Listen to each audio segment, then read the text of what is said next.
सिंहासनाधीश्वर क्षत्रिय कुलवंतस निश्चयाचा महामेरू बहुजनांसी आधारू अखंड स्थितीचा निर्धारू श्रीमंत योगी नीतिवंत बुद्धिवंत गुणवंत यशवंत कीर्तिवंत सामर्थ्यवंत जयवंत पुण्यवंत न्यायवंत क्षत्रिय मराठा कुलवंत वरदवंत जानते राजे छत्रपती शिवाजी महाराजांचा विजय असो, विजय असो.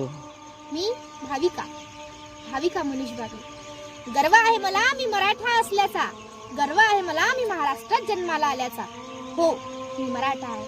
ओ या महाराष्ट्राच्या कुशीत जन्म घेतलेल्या, त्याच्या नसा शिवरायांचे विचार ठासून भरले आहे, त्याचे रक्त जय जिजाऊ जय शिवराय म्हटल्याबरोबर सरसरते तो प्रत्येक जण मराठा. मी मराठा, तुम्ही मराठा, 18 पगड जातीत आणि 12 मावळ खोळत राहणारा प्रत्येक जण मराठा. जगाच्या पाठीवर हजारो राजे जन्माला आले, भारत भूमीतही हजारो राजे जन्माला आले, पण छत्रपती शिवाजी हे नाव निराळच. या महान राजाचं कार्य कर्तृत्वच निराळं. शून्यातून विश्व निर्माण करण्याची किमया ज्या महानायकाने 350 वर्षापूर्वी केली ते महानायक म्हणजे शिवराय. 350 वर्षानंतर ही ज्याच्या नावाचा गजर ऐकल्याबरोबर मुलगा असो की मुलगी असो, स्त्री असो की पुरुष असो, तरणा असो की म्हातारा असो, अंग अंगात वीरशीचा संचार होतो तो रयतेचा राजा म्हणजे शिवछत्रपती. बिहारच्या मातीत जन्माला आलेला कविभूषण इतिहास सांगतो. हा कविभूषण औरंगजेब बादशाहच्या दरबाराला रामराम करून महाराष्ट्रात आला, रायगडावर आला आणि गडाच्या पायथ्याशी सिद्धेश्वराच्या मंदिरात या आशेवर विसावला की हे रायगड आहे, इथे शिवाजी महाराज आज ना उद्या नक्की येतील आणि मला त्यांचं दर्शन होईल. बसल्या बसल्या कविभूषण महाराजांवर कविता करू लागला. कुंद कहा पयरुंद कहा अरुचंद कहा सरजाज सागे, भूषण भाणु तुसाणु कहा खूमान प्रताप महितल के पागे, राम कहा द्विज राम कहा बलराम कहा रण में अनुरागे, बाज कहा मृगराज कहा अति साहस में शिवराज के आगे. अहो कुंद कुठे, दूध कुठे, चंद्राची शीतलता कुठे, जगातली सारी शुभ्रता जिथे फिकी पडते, सूर्य आणि अग्नी यांचं तेज सुद्धा फिके पडते. राम, परशुराम, बलराम यांसारखे अनेक गौरवशाली राजे कुठे आणि शिवरायांचं रणकौशल्य कुठे. पक्षात श्रेष्ठ गरुडाची भरारी सुद्धा या नीरासमोर काहीच नाही. या नरसिंहासमोर सर्व सासे छोटी आहे. एक दिवस खरोखरच महाराजांचे रायगडावर आगमन झाले. त्याच्या पायथ्याशी महाराज सिद्धेश्वराच्या देवळात गेले. पाहतात तर तिथे एक वेगळ्याच वेशभूषेत माणूस आपल्या विश्वात रमून बसला. महाराजांनी त्यांना विचारलं, कोण तुम्ही? इथले दिसत नाही, कुठून आला? तसेच कविभूषण म्हणाला, मैं कविभूषण बिहार से हूँ, यहाँ शिवाजी महाराज से मिलने आया हूँ. शिवाजी महाराज पे मैंने कविता लिखी है, उन्हें सुनाना चाहता हूँ. क्या आप मुझे शिवाजी महाराज से मिलाओगे? महाराज हंसले, म्हणाले, बेशक मैं तुम्हें मिलाऊंगा, लेकिन पहले मुझे तुम वो कविता सुनाओ जो तुमने लिखी है. कविभूषणने कविता म्हणायला सुरुवात केली आणि महाराज ऐकत राहिले. महाराज म्हणाले, कवी और एक बार कविता सुनाओ. कवी पुन्हा म्हणू लागला. असे करता करता 21 वेळा महाराजांनी कविभूषणला कविता म्हणायला लावली आणि महाराज पुन्हा पुन्हा मन असे म्हणत होते. अखेरीस कविभूषण म्हणाला, मैं 21 बार आपको कविता सुना चुका हूँ, इसके बाद सीधे मैं शिवाजी महाराज को ही अपनी कविता सुनाऊंगा.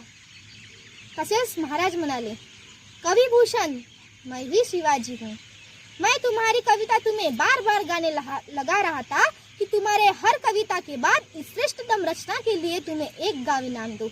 इस तरह तुम 21 गाँव के मालिक बन गए. इसके अलावा तुम्हें और क्या चाहिए? मांगो कवि मांगो, हम तुम्हारी हर ख्वाहिश पूरी करेंगे. तेव्हा कविभूषण म्हणतो, नहीं महाराज नहीं, ये कवि इतनी दूर से सब कुछ छोड़ के सोना चांदी मांगने आपके दर पर नहीं आया. आपका राज तो रयत राज है. इस राज में आपके दर्शन पाने का सौभाग्य पाने के लिए मैं यहाँ तक आया. अब तो शेष जीवन आपके शौर्य गाथा का बखान करने में ही निकल जाएगा. काय म्हणत होता कविभूषण आपल्या कवितेमध्ये आणि महाराज त्याला पुन्हा पुन्हा मन असे म्हणत होते. कवी म्हणत होता, इंद्रजिमी जंब पर बाणु वसु अंब पर, रावण सा दंब पर रघुकुल राज है. पौन बारी बाह पर संबुरती नाह पर, जो सहस्त्र वार पर राम ध्वज राज है. दावा द्रमदंड पर चीता मुग झुंड पर, भूषण वितुंड पर जैसे मुगराज है. तेजतम अंश शिवाजी मी कंस पर, तो मलिच्छ बंस पर शेर शिवराज है. इंद्र जसा जंभावर तुटून पडतो, राम जसा रावणावर तुटून पडतो, तसा शिवाजी राजा मेंढावर तुटून पडते. समुद्रावर वादळ, ढगांवर वारा, रथीपुढे कामदेव, हरणाच्या कळपावर चिता, हत्तीपुढे वाघ, अंधारात प्रकाश, तसा शिवाजी राजा सर्वांवर भारी आहे. आता अन्याय करणाऱ्याची खैर नाही. पण आज मात्र या उलट पाहायला मिळते. अहो, ज्या छत्रपतीचा वारसा आम्हाला लाभला, त्या छत्रपतीच्या वारसा गल्लीपासून दिल्लीपर्यंत स्त्री सुरक्षित नाही. माणसाच्या वेशात राक्षस फिरत आहे, ते ही झुंडी ना. अहो, छत्रपती असते तर या झुंडी जन्मालाच आल्या नसता. कारण आमचा राजा स्त्रीला हात जरी लावला तर हात कलम करायचा. स्वराज्यात प्रत्येक स्त्री आई आणि बहीण होती आणि आज प्रत्येक स्त्रीकडे वाईट नजरेने पाहिल्या जाते. कसा थांबेल हा अत्याचार? राजे आता जन्माला यायचे नाही, पण त्यांचा आदर्श सर्वापुढे आहे ना. मग फक्त मेणबत्तीचा मार्च काढून निषेध नोंदवायचा? काय शिवजयंती फक्त डीजे लावून साजरी करायची? नाही. आता घराघरात महाप्रतापी संभाजीराजे, मासाहेब जिजाऊ आणि शिवाजी महाराजांचा इतिहास पोहोचला पाहिजे. महाराष्ट्रातला वीर हा अन्यायाविरुद्ध पेटून उठला पाहिजे, त्याचा प्रतिकार करावयास सज्ज झाला पाहिजे. मराठी सल्तनत जिंकण्याच्या उन्मादात ज्याने अवघी जीवनी लयास घातली, तो दिल्लीचा तख्ताचा बादशाह सारे प्रयत्न करून घारला.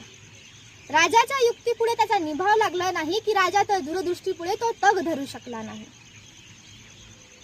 शिवाजी महाराजांच्या राज्याभिषेकाची बातमी जेव्हा औरंगजेब बादशहाला कळाली, तेव्हा तो दरबारात बसून होता आणि दरबारातील मातब्बर सरदारांकडे पाहत औरंगजेब म्हणाला, शहजादे, यह सब फिजूल है शहजादे. चंगेज और तैमूर के खून ने कभी शिकस्त नहीं देखी, मगर आज तंजौर से लेकर कंधार तक मोगलिया सल्तनत राज पाने का हमारा सपना इस शिवाजी ने मिट्टी में मिला दिया. शिवाजी ने हमारी लाखों की फौजों की शक्लें उधड़ कर रख दी. यह हमारे मिर्जाहुर गुलाबी शाही दिखा बड़ी शर्मनाक बात है. शिवाजी ने इनके लाल महल पर छापे डाल के इनके छक्के छुड़ा दिए. ये तो इनकी तकदीर सिकंदर थी कि ये जान बचा के भाग आए. सिर्फ 3 उंगलियों पे समझौता करना पड़ा. ये सूरज के खूबसूरत इनायत खा बहादुर शिवाजी जब आए तो ये साहब जहान दुम दबा के भाग आए. और ये जोधपुर के महाराजा जसवंत सिंह राठौर मराठों के हाथों के जख्म खा के आए. ये हशपी खौला खा, इनके हाथों में तो मिठाई रखकर शिवाजी इनके कैद खाने से फरार हुआ और ये मिठाई खाते रह गए. मेरे सभी मंसूबे खाक में मिला दिए इस फौलाद खाने. लश्कर के साथ मैदान छोड़कर भाग जाने वाले ये करतलब खा, ये रसूल खा, ये मेरे आतिश तरबिया खा, ख्वाजा बहादुर खा, कुकलता कुंडी नरेश भाव सिंहास्त्र, ये मुलावर खा, तमाम राजपूत बुनले और अफगानी तोपों को शिवाजी ने शिकस्त दी. एक बात कहूँ शहजादे, औरत, नाच गाना, ये सब शिवाजी को मालूम ही नहीं.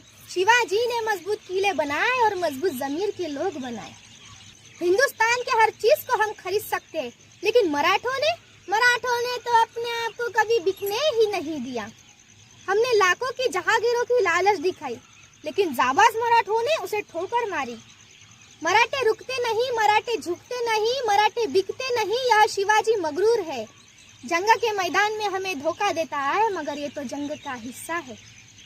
शिवाजी का दामन तो दूध की तरह साफ है. उसकी नेकी, उसकी शराफत कुतुब मीनार की तरह आसमान की ऊंचाइयों को छू रही है. ये परवरदिगार हमें दुश्मन भी दिया तो शिवाजी जैसा नेक दिल फरिश्ता दिया. शिवाजी के साथ दुश्मनी निभाकर हम खुश है. छत्रपती शिवाजी हे नाव असं आहे की शत्रूनेही त्याच्या रणकुशलतेची प्रशंसा केली.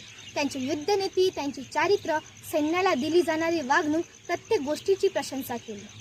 जगाच्या पाठीवर हजारो राजे जन्माला आले, पण असा राजा झाला नाही आणि असा राजा होणेही नाही. छत्रपती शिवाजी महाराजांचा विजय असो. जय शिवराय.